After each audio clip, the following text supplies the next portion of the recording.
Hello, hey, Mitchell here at Streaming Consciousness. And today I want to, I'm going to give you a little bit of a lesson, and then we're going to go through a calming, um, stabilizing meditation. Uh, I've been seeing a lot of people saying, oh my God, the energy is crazy and um, doesn't need to be, right? If we can find the calm inside ourselves, then actually we will start to see the calm in the environment around us. And so uh, the energy can be crazy, but we'll be in the eye of the storm rather than in the hurricane itself. Okay, so I like to work with practicalities, even though I can still be very aware of energetic issues, of um, transcendent issues. All of these ideas are ideas, um, and I mean, really, we are very much simply an idea, and so that maybe that's a topic for another day. But if we become the idea of calm and we use what tools we have, then it makes it far, far easier. So, as a breath work, uh, polyvagal mindfulness coach, and I combine breath work, polyvagal theory, and mindfulness. The polyvagal theory is tapping into your uh, autonomic nervous system and becoming very aware of self, which is mindfulness. Um, but you become aware of self in a knowledgeable way, right? Our mind in this scientific era loves to have little places to rest. And so, if we can have facts and ideas for the mind to relax into, saying, oh, this happens because of this, then we can very much relax easier because then the mind has less to think about. It's like, oh, this is happening because. Um, so I had a client today who came in very, very agitated. And this is not new, but I was able to work with her quite directly and establish a dramatic, dramatic shift. Um, and what I started with was, hey, according to um, the polyvagal theory, the autonomic nervous system is an 80-20 path. So for every 80 signals or for every 4 questions, there's only, well, 80 questions that the body or signals that the body sends to the brain. The brain only has 20 answers. So it's a 4-to-1 ratio, right? So the body is sending all these signals and the mind's answering with one. And so we can get one answered, and there's still, oh my goodness, what's going on here, right? So one's answered, there's still from the body uh, many, many messages that are saying we are in a state of stress or anxiety. Now, our body reflects um, what we take in. And so most of what we're taking in right now is, well, through the sense of sight, and then that comes into the mind through the sense of sight and hearing, right? And what I'm talking about is the news and the things that are going on around you, the stimulation of maybe just your work and traffic and kids and whatever your situation is, not to mention the greater political issues that are going on, the international crises that are occurring, the local crises that are occurring, um, the disasters that are showing up. And so we're spending a lot of time watching these disasters.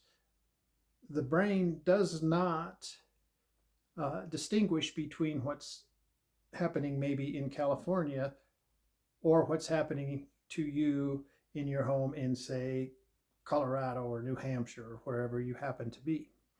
Um, so that sense of emergency, oh my God, wildfire, high winds, and more fire, that comes in, the body tenses up. We're dumping in the chemicals of fight or flight, right? Which is comes in from our amygdala, the adrenalines and the cortisols of like, I got to be ready, something's happening. Now the brain is saying it's happening in California.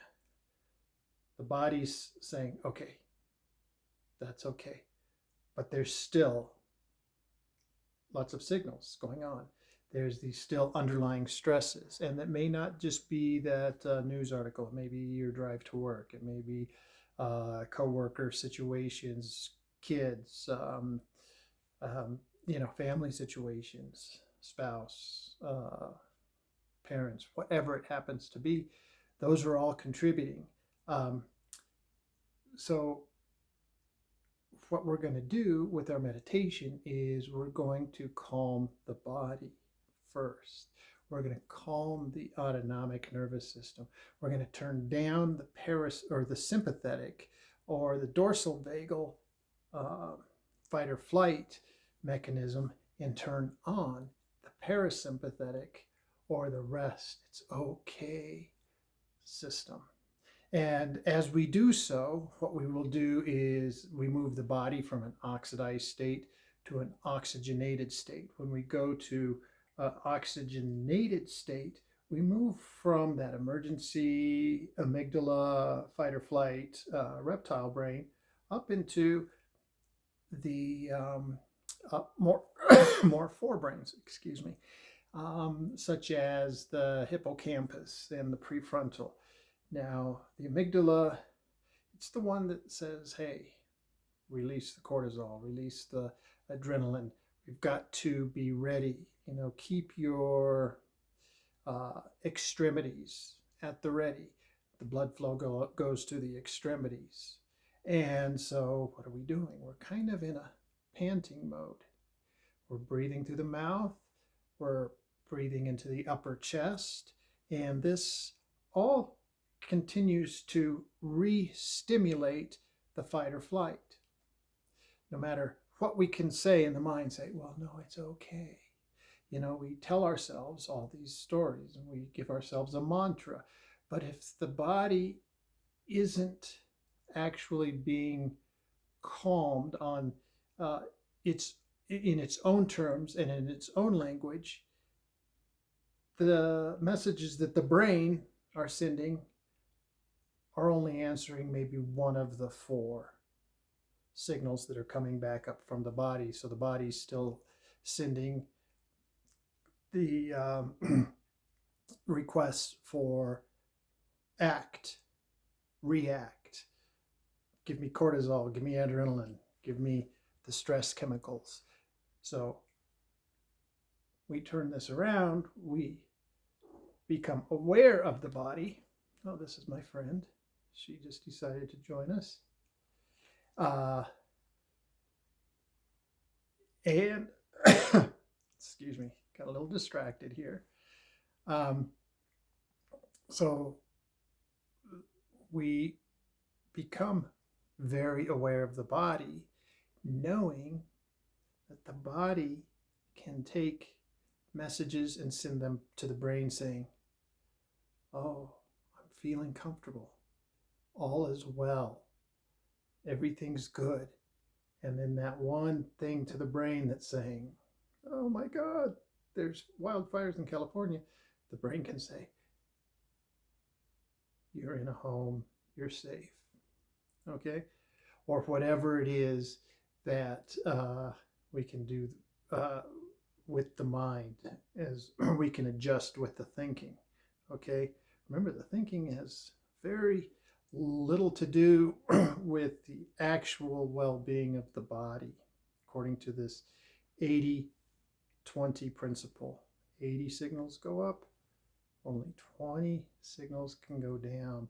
So let's manage the others in the language of the body. So what do? When we're mouth breathing, it stimulates chest breathing. When we stimulate chest breathing, it's upper lung. When we mouth breathe, we also off gas. Is far more carbon dioxide than our body can actually afford. What does that do? Well, it keeps the oxygen locked in the bloodstream, so we do not actually oxygenate our cells, our organs. We oxidize them. When we breathe through the mouth, because we're oxidized, that sends out a signal of a little bit of, hey, let's be aware, let's be alert. We're in the reactionary brain.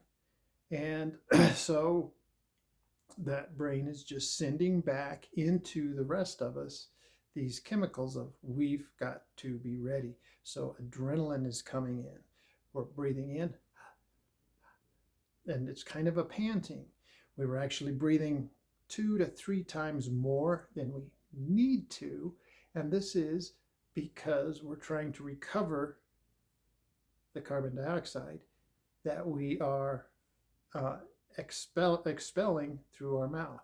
So we're sending the signals of adrenaline and cortisol to the extremities, the muscles. And then our organs are somewhat, our internal organs are not being nourished.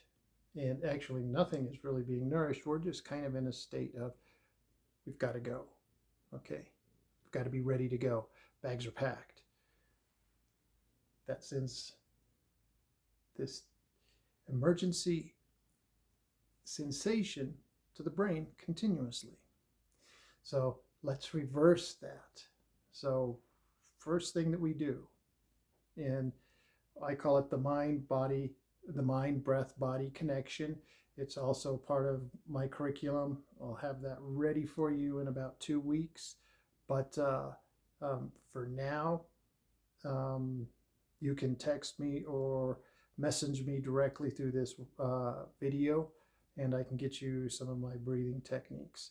But for now, what we're going to do is we're going to only breathe in and out through the nose. When we breathe in and out through the nose, that sends a signal further in, all the way down to the solar plexus, to the diaphragm. It says, breathe into the diaphragm. When we're breathing up here, and the reason we're panting is because we're just wanting to get that air in and out as quickly as possible. When we're breathing into the diaphragm, the bottom of the lung is where there's far more alveoli. That's where the concentration of alveoli are, and that's where the hemoglobin in the blood exchange the oxygen, is down in the alveoli. Now, also the blood pools in the bottom of the lung. So you're bringing the air all the way down into the place where the oxygen can be brought in a very efficient way. So we're not having to breathe 2 to 3 times as much as we should be. Now, also, when you're inhaling and exhaling only through the nose, you're holding on to your carbon dioxide. Well, they say, well, you want to get rid of your carbon dioxide. No. Look up the Bohr effect. And this is not Hans Bohr, the physicist. It's his father, who discovered that it's the carbon dioxide that forces the oxygen out of the blood, out of the hemoglobin, into the cells. And so we need a certain amount of carbon dioxide in the blood. And so that balance is maintained by breathing in and out through the nose. And here's a very important one. Exhale longer than you inhale. Okay, so when we, first off, we're not going to be breathing panting. We're going to be breathing fairly light. I like to use a 2-4 breath. So 2 in, pause, 4 out.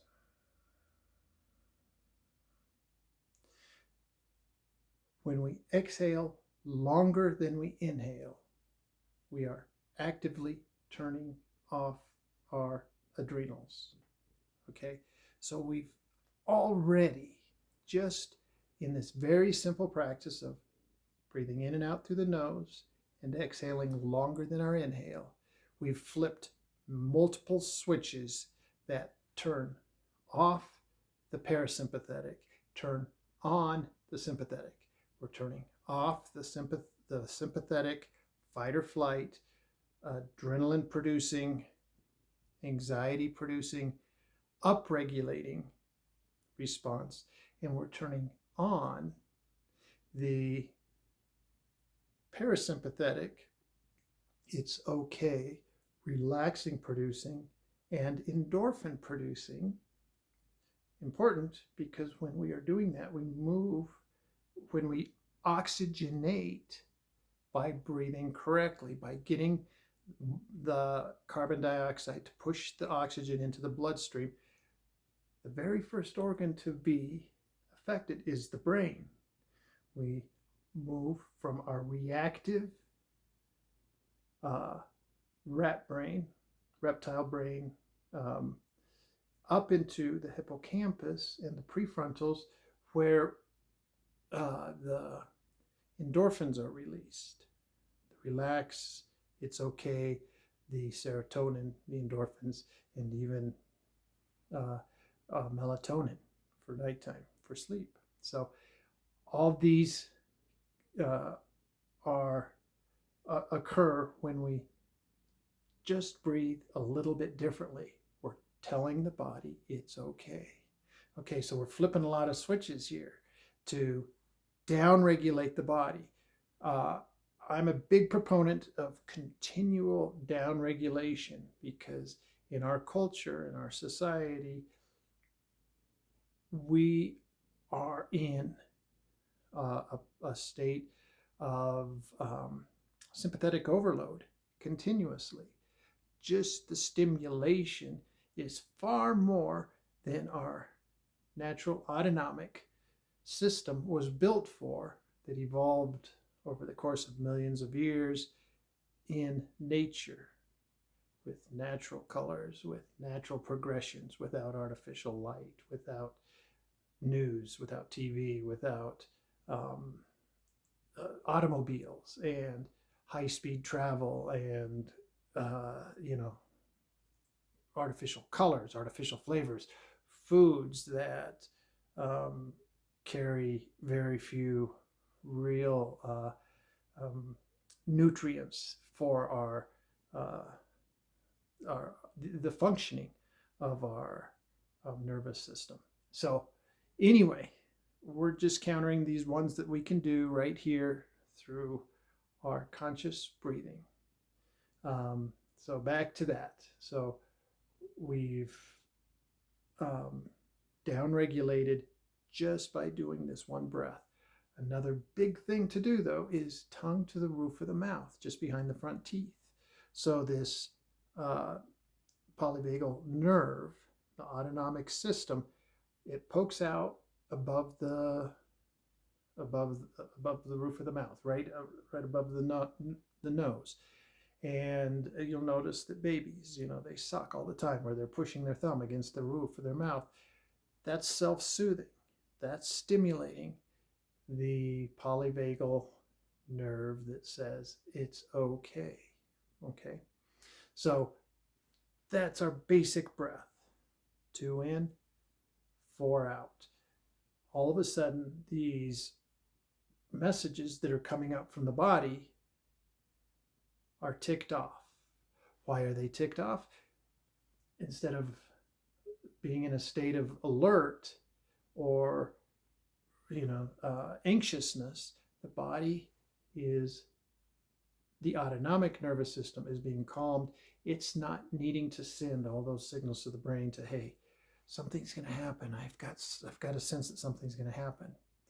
Now, another thing we're going to do. So what's happened over the years? Let's just take this example. Say you've had a bowl of soup and there's a residue of soup in the bowl after you've eaten it. Okay. So for years, we've been dumping cortisol and adrenaline more so than we need into our cells. And so there's, just like that residue of soup, there's that residue of stress-producing chemicals throughout the body, coating the insides of the cells, coating pretty much the entire infrastructure that makes up you. So maybe that, 10 minutes of conscious breathing doesn't bring you all the way down.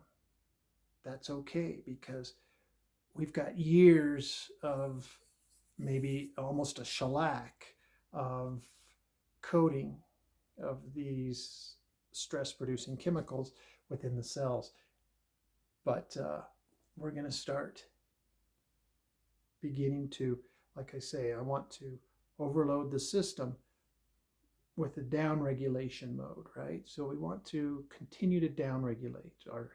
Our environment has kept us upregulated continuously for decades, however old you are. Now let's practice downregulating. So we're going to start putting the chemicals of relax, it's okay, the endorphins, the serotonins, the melatonins, and we're going to coat the cells with these it's okay, relax chemicals. And as we do that, over time, that state of it's okay and calmness will begin to take over the state of anxiousness. So you may get a rush off and on as we begin these practices, because what we're going to do as a practice is we're going to do vagal toning. And that's kind of a real big bodybuilding for the parasympathetic nervous system, because our sympathetic nervous system has been built up over the years and it's predominant. And if we start to build up the parasympathetic, the it's okay system, it can match and then hopefully overpower the sympathetic fight or flight system. And this is where we also begin to be able to consciously stay up in the more forebrain part. Our body is continuously nourishing and being nourished, so it keeps sending our default system up into the hippocampus and the prefrontal and away from the stress producing lower brain. Okay, fascinating stuff. It works. Okay, it does work. So we're going to be working out, we're going to be doing vagal toning to work out this parasympathetic it's okay system to help to counter the sympathetic system, because the sympathetic system is already built up. It already can go into stress mode like that. And we need to turn this around a little bit, okay? We need to take it down and say, I want the body to come into it's okay mode just as quickly as it goes into fight or flight. But it's going to take, it's going to be a little bit of a uphill climb to begin with. So just as, if you're, I work with people that are, obese. It takes them a while to go. And this is in the activity part of the clinic. We have a gym where we work with people uh, who haven't moved for a while. It takes them a while. They're going to go through a period of soreness. They're going to go through a period of their muscles re-engaging, and then their whole system has to shift the way that it uses calories. And so it takes a while before you go from being obese to start feeling a little bit more energetic, a little bit stronger, and you start to see the effects of your muscles being engaged and the fat reserves being depleted. So that's what we want to see. Exactly the same sort of thing with the sympathetic, parasympathetic. The parasympathetic, it's okay, starts to be engaged. It starts to get stronger. Now, the sympathetic has just been on all the time. Now, the parasympathetic comes in. The sympathetic is going to fight you a little bit before it goes down. But that sympathetic, that parasympathetic, the rest and relax, it's okay mode comes in. And this is where your mindfulness practice really kicks off to the next level, because what you're doing is you're conscious. You're not thinking, right?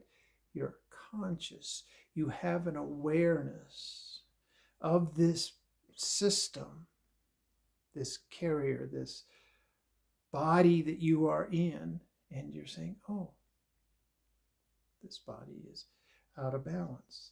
It's in reactive mode. It's in the amygdala. It's in the reptile rat brain. Instead of going straight to reaction, you say, my mouth needs to be closed. My breathing needs to shift.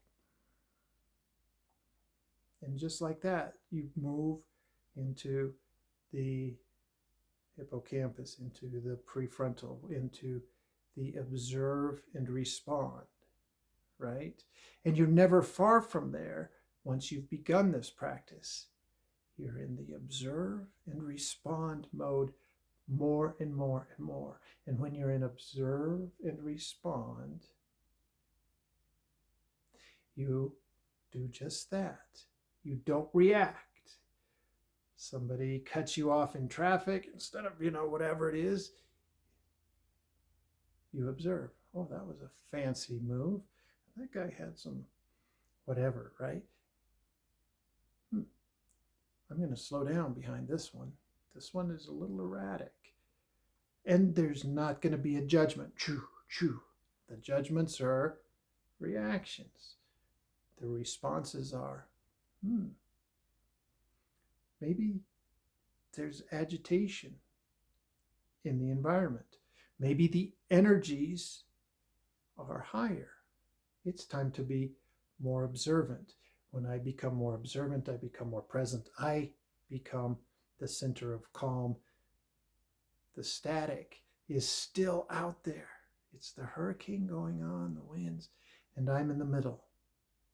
And I'm very observant. But I'm not reacting. So that's where we want to get. We can get there day by day by day, and by widening our path, by coming into parasympathetic consciously, day over day over day. Okay? So here's going to be our practice for today. And I'll probably make another video. This one's going a little bit long, that really just dives into the practice. But for now, what we want to do is, first off, come into that basic breath, which is 2 in, pause, 4 out, pause, only in and out through the nose, tongue to the roof of the mouth.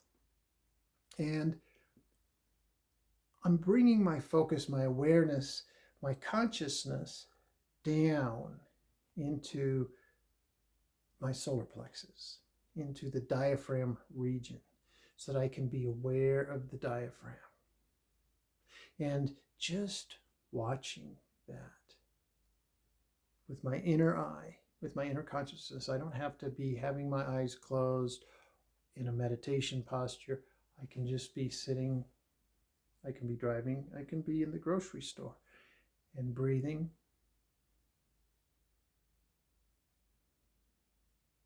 Noticing the feeling of the diaphragm. Now, in the beginning, you'll probably just notice the belly expanding and contracting as the diaphragm pushes out and releases on the organs. But as time goes on, you're going to notice the subtle difference between the belly, which might assist in the beginning. A lot of us don't have diaphragm awareness because we've been breathing in the upper chest for so long. And so it's going to take us a while before we get the awareness of the diaphragm. So we might just feel the belly. And that's great. Just be aware of the belly. Anything to bring your awareness deeper into the body. Bring it in with the breath. 2 in, 4 out, tongue to the roof of the mouth. And we'll do this maybe 4 to 6 rounds. And then, here's the fun part. We are going to add a hum. Now, the hum is supercharging this effect because we increase the release of nasal nitric oxide into the bloodstream between 6 and 15 times. That's 6 times to 15 times more nitric oxide into the bloodstream than without humming. And these are studies. These are Johns Hopkins studies, big studies that state this. This isn't,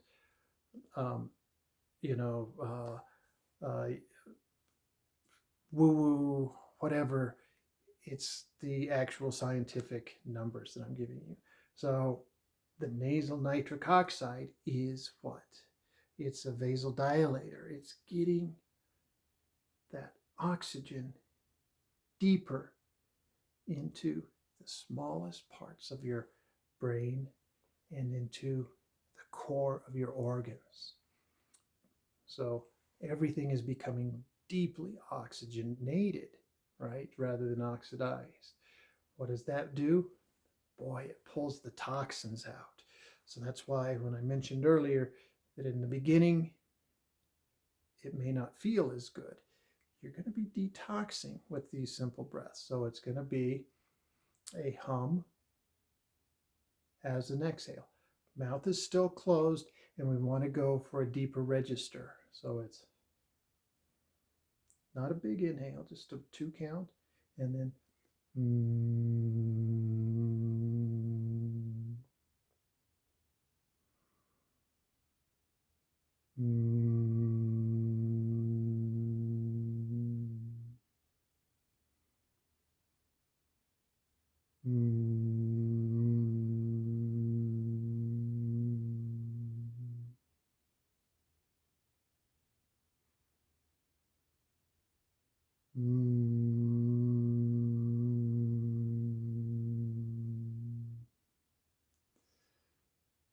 So any wonder the Tibetan monks, they chant Om or Om Mani Padme Om for hours on end?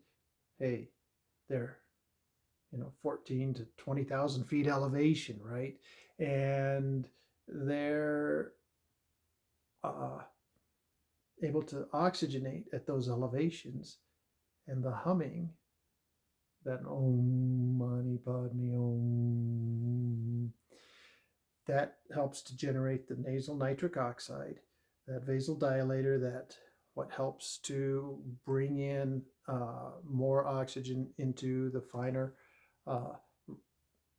the finer capillaries, And also, it stimulates all the autonomic nervous system. It helps to relax the sympathetic, the fight or flight, and activate, turn on the parasympathetic, the rest and relax. So you'll, after maybe 5 to 7 or even 10 minutes of the humming exhale, you'll find yourself experiencing a deep, deep, deep calm. But we're not going to stop there. We're going to do a little bit of a exercise then. And as we've done the humming, after maybe, let's do maybe 6 to 10 rounds of the humming exhales, then we're going to bring our hands, and I'm going to move this back a little bit so that we can get a better view of what I'm doing here. We're going to bring our hands into, hey, reminds you of prayer position, namaste. And here we are, we're humming and we're doing namaste. But we're going to bring our hands here, we're going to press them together. And this is going to be a vagal toning exercise. We're going to wake up the parasympathetic and help to strengthen the parasympathetic by kind of lifting the weights there, putting pressure on it. So what we'll do is we'll inhale. After we've done some humming, we're going to inhale. We're going to exhale normally without the hum, maybe a 3 to 4 count breath until we're completely empty of air. And then we're going to press our hands together as hard as we can, and we're going to hold our breath on the exhale. And then at the same time, we're going to focus on something directly ahead of us and bring our peripheral vision as wide as we can. So it's going to almost, I want to really stimulate that nerve, this polyvagal nerve that runs right behind the eyeballs. So we're stimulating the polyvagal nerve right above the, right under the nasal passages by putting the tongue to the roof of the mouth. We're stimulating above the nasal passages by widening the eyes. And then we're getting this ventral vagal nerve activated by putting pressure in this central cavity by pressing our hands together. So it's going to be inhale, 2, exhale, 2, 3, 4, hold, press the hands together, and the eyes are focusing, yet holding, widening the peripheral vision as far as they can.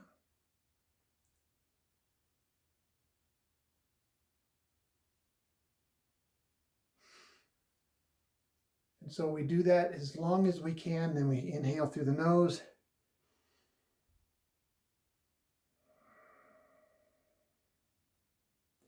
We'll release the pressure of the hands, let the eyes relax, and then again, inhale, 2, exhale, 2, 3, 4, press, eyes wide, hold.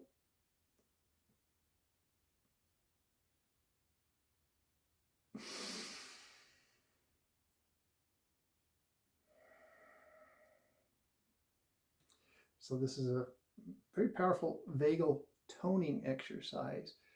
We're really activating this ventral vagal nerve. It goes right through the middle of our diaphragm. Our diaphragm is pulled up on that exhale. It's pushing on it. It's putting pressure on the heart. All of these things are stimulating the parasympathetic nervous system, the autonomic nervous system that runs throughout the organs. And just like when you're building a muscle, it's flexing, it's getting that blood flow. In this case, it's getting that nerve flow in, holding it, and then releasing so that that muscle or that ventral vagal nerve is tonified, is growing, is becoming as strong or as active as that sympathetic nerve that has been so active throughout your life. Okay? So we're going to do this for 4 rounds. So 4 rounds of the prayer hands, the pushing, the breath holding on the exhale. And then we're going to come back to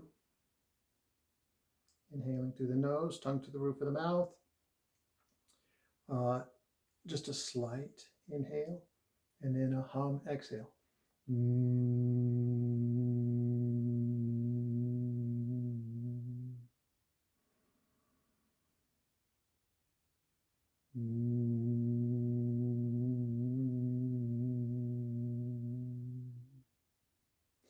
And so through this follow-up humming, I invite you to close your eyes and bring your attention down here to the diaphragm, to the solar plexus, and with your focus inside, really watch. Be aware of the rise and the fall of the diaphragm. Just see if you can feel the subtleness of it. Okay. And so the humming on the exhale, and maybe do that for 5 to 10 minutes. And your awareness just keeps coming in, keeps coming in, keeps coming in. With your inhale, maybe it starts to float up and wander with the exhale. But with the inhale, bring it back down. Learn to find your focus here in the body. When your focus is here in the body, and the body is sending signals up to the brain saying, all is well, all is well. You're kind of merging with the source of that all is well, which is coming right down here. Okay? So that's what our exercise is. And so what we've done then is, remember, we started out with the 80-20 rule. There's, for every 80 signals that go to the brain, 20% is all that it can answer. So it's a 4-to-1 ratio. Now, we've answered so many of those by being in the body, telling the body it's okay. And then the thought doesn't have much to do. And that's because thought is really our biggest distractor. It wants to be in charge. And it's too easily distracted. The body can anchor you in the well-being, and it's going to create a magnetic effect on thought. Tell the thought that it's okay.